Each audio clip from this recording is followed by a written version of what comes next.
I'd spend a lot of time thinking about how you feel. Maybe you've never been to therapy and you don't consider your mental health much. Ignoring these feelings, it's not helpful. And it can be really harmful in the long run.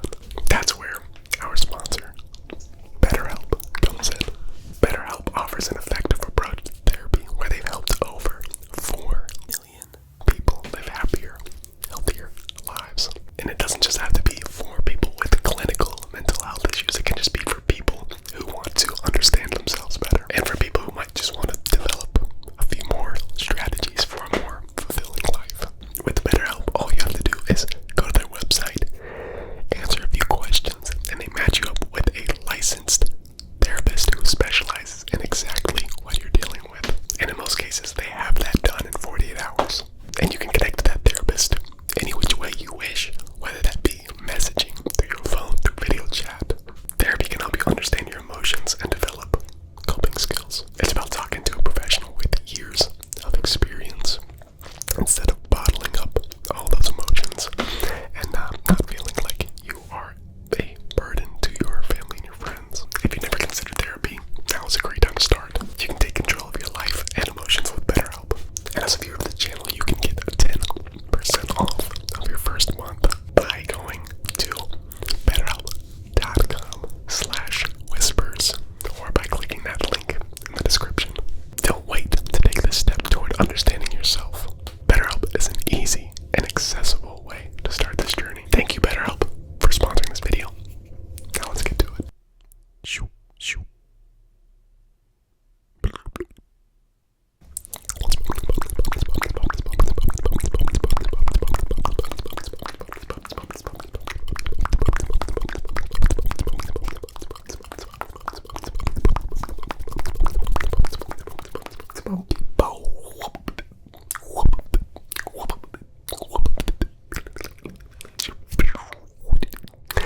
It's Fish Whispers. Big on the mics. And y'all already know what we're doing. We're Whisperer. And we are Ramblerer. And we're doing what we do in these videos. It's been a little while since I've done y'all one of these and caught y'all up on what's been happening. The first thing that I really have to address in this video is that it's been so cold. It has been so cold in Toledo, Ohio. It is January, and it has been regularly below 0 degrees Fahrenheit here. The last 2 weeks, I think probably a week of it, all schools have been canceled because of how cold it's been, except for the college. Of course, college doesn't cancel because it's cold, but high school and elementary and all that stuff, they cancel. So yeah, it's been just really cold, and then when it's not cold, it's like 33 degrees, right to the point where it's raining, and it just turns into ice. So it's just been nasty around here. But that's one of the reasons why I love this city, because I don't mind weather like this. It really doesn't faze me. A lot of people get seasonal depression. I prefer a cloudy day over a sunny day. I prefer a dark room lit by a fire, maybe some oil lamps, over a naturally lighted room full of windows and whatnot. It's just how I am. I don't know why. Maybe because I spent so much time in the basement growing up. But it has been cold. Jeez, I don't want to say that I'm getting old, because I know I'm not old.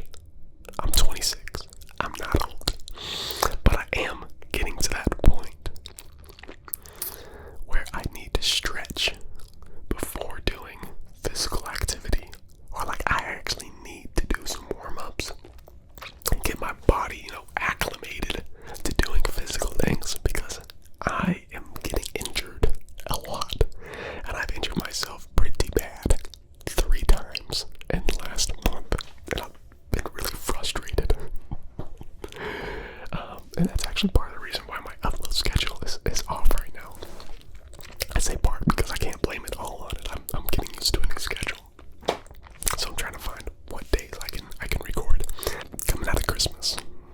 I went to the gym. And, I was going to the gym pretty regularly, October, November, and early December. I was getting into shape. I took a little break, and I came back. I was doing back day. I was doing some cleans. I love cleans. Cleans are one of my favorite exercises. And I raised the barbell. I have it here, and I felt it. I felt it in my back all the way down, not into my legs, but, in my back. I felt it. Somehow I managed to get the weight down, and I knew that I had hurt myself. And I was trying to act like I didn't just hurt myself, but I pretty clearly just hurt myself, because the gym was pretty full, and I was trying to hide it. And, so I walk around for a little bit, and I can't breathe. Because you don't recognize how your back expands when you take deep breaths. So, I'm tired after doing this lift. I'm trying to catch my breath. And when you breathe, your back muscles move too, and they wouldn't let me. So I'm just trying to catch my breath. I can't bend over. And so in my head, this was only like the second lift that I was doing for the day. I was like, well, shoot, I clearly just hurt myself. I hurt my back. So maybe I'll just take the weights off of this barbell, and I'll finish with buys, because I can just isolate those muscles and not use my back much. So I somehow managed to get the weight off of the barbells, which hurt so bad, because again, you use your back muscles for basically everything. And so I take a break, I get some water, I go over to the dumbbells, pick up a dumbbell, and I almost collapse on the ground because of pain. I kid you not, I could not raise my arms above like a 90-degree angle. There was no way I was raising my hands above my head. They hurt. My back just hurt so bad. And even walking hurt. It just felt like my whole upper half was too heavy for my lower half. That's what it felt like. And managed to get into my car. And it probably wasn't a good idea, but I drove home. And I was like, I wouldn't say immobile, but every time I took a step or had to get up and move and do something, it just killed. It killed. It finally started feeling a little bit better last week. I go play basketball, okay? I love playing basketball. I play basketball all the time. And I strained a muscle in my foot. I've never strained a muscle in my foot. What in the world? So every time I took a step, every time I planted my foot just throbbed. So luckily at this point, it wasn't my back that was hurting, it was my foot, because my back was starting to feel a little bit better. Well, I decided to play basketball again yesterday, and I knew my foot, it was feeling a little bit better, but not all the way. I was kind of just going to see if, after a game or two, I would be able to play. And in my freaking first game of basketball, this guy goes up for a layup, and I'm there. I was going to block it, so I jump up, and he dishes it off to his teammate. So as I'm landing, I'm like trying to reach over and block him. Pulled my back. And yeah, I knew it as soon as I did it. I pulled that same muscle in my back. But guess what I did? I decided to keep playing, because I probably strained it maybe half as bad as I did the first time. That was probably a bad idea, because after I stopped playing, all those muscles started to tighten up. I could hardly move. Last night I was supposed to record. I couldn't move, and then this morning I had to meet somebody. I almost collapsed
I had the weight up here, and it might have been a little bit too much weight, and my back just gave out, and I fell down on the ground.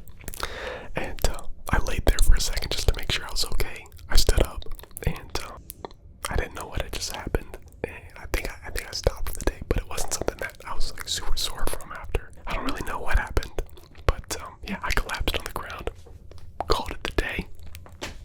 But I don't remember taking an extended amount of time off or being in pain after that. Other than collapsing, doing curls, I feel like I've been pretty injury free. Praise God, praise God. God's good all the time. I've just noticed that I'm getting these little things, doing very normal activities. That didn't happen until I turned 26. There's something about that number, 26. But anyway, on to much more entertaining topics like World War II. In my last Whisper Rambler video, I told y'all that I was listening and watching. It was like maybe a 6. I thought at the time that it was a 6-part documentary series on how the Nazi party was able to take over Germany in the late 30s and early 40s. Well, that actually was a 10-part documentary series, and I finished that. I found it absolutely fascinating. It's called The Rise of the Nazi Party. If y'all find that stuff interesting, I highly recommend watching it. And so I'm trying to figure out, a way to bridge the World War II history that I love, and I love Christianity, and I want to read a biography. And there's this guy named Dietrich Bonhoeffer. He's a Christian theologian who lived during the time of the rise of the Nazi Party, and he is famous for attempting to assassinate Hitler, and was eventually killed by the Nazi Party.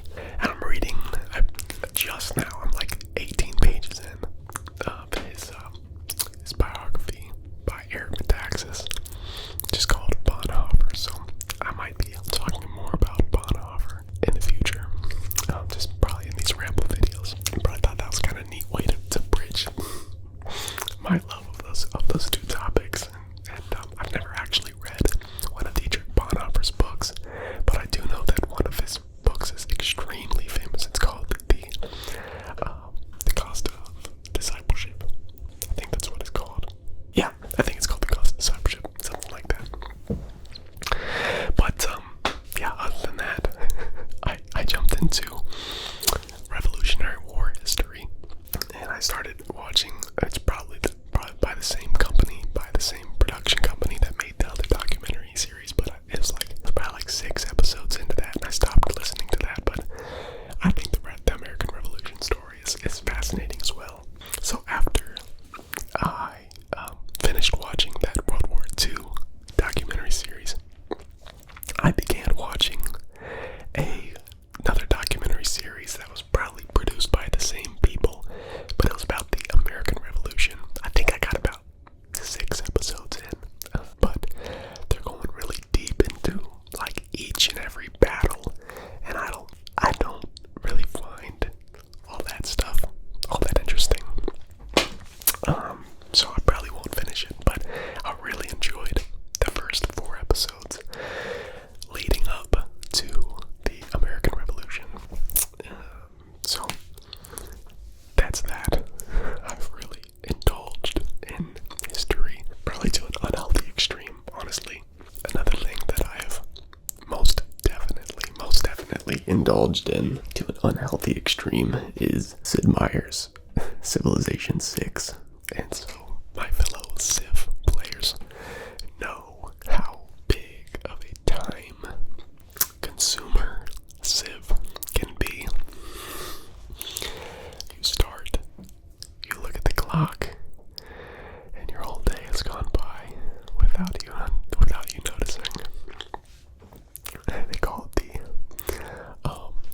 call it one more turn. Just one more turn. Just keep going, and before you know, you've played an extra 2 hours longer than you wanted to. But I really enjoy Civ 6 because it's a strategy game, and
hasn't decided what team he wants to coach at next. But the fact that Bill Belichick is not going to be the coach of the New England Patriots just kind of feels wrong to me. But I am excited to see what he does in the future. I just hope that his talent, or I just hope he isn't wasted on like the Atlanta Falcons, which actually I think that could be kind of interesting. Bill Belichick coaching the Falcons. The Falcons have a lot of young talent, something that the Patriots cannot say that they have. So who knows? Maybe it wouldn't be a waste of time. I just think we get to see Bill Belichick get out from under Robert Kraft, kind of like we did with Tom Brady. We're like, what's Tom Brady gonna do without Bill Belichick? Well, what's he gonna do? He's gonna go win a Super Bowl. So who knows? Fun storylines. You know, it's the fella's soap opera. We love it. As for my NFL playoff predictions, right now, as we speak, I don't know when this video is going to be released. Right now, we got the Ravens and the Chiefs, and we have the 49ers and the Lions. Guys, I live in Toledo. I live 45 minutes south of the Lions. Everybody's Lions fans over here. And as a Browns fan, the Browns and the Lions, we kind of like, we're very similar. We're a very similar football team. The Browns are the worst football team. We have the least amount of wins in the Super Bowl era, and I believe the Lions have the second most wins in the Super Bowl era. We play in separate conferences, so we like kind of root for each other. We both very much have the underdog mentality, but in my experience, the Lions fans have more of the mentality that, oh, we suck, we always suck, but we're gonna cheer our team on anyway. And Browns fans have more of like an eternal optimism, where it's like, yeah, we suck, but like we could win the Super Bowl next year. And I think that's the mentality that, yeah, that the Lions fans haven't had. They're just like, yeah, we suck this year, we're gonna suck next year. It's just who we are. So it's like the minor difference between the two. But of course, I'm rooting the Lions on being so close, and just wanting to see Dan Campbell is such a likable character. So I'm rooting for the Lions for sure, but I don't think that they're gonna get past the 49ers. And I'm really rooting for the Ravens, though I don't like the city of Baltimore. If you're from the city of Baltimore, just know that in all of the cities that I visited, Baltimore is my least favorite city. I don't like that city at all. That city sucks. But I am rooting for y'all to beat the Chiefs, because I've had enough of Patrick Mahomes and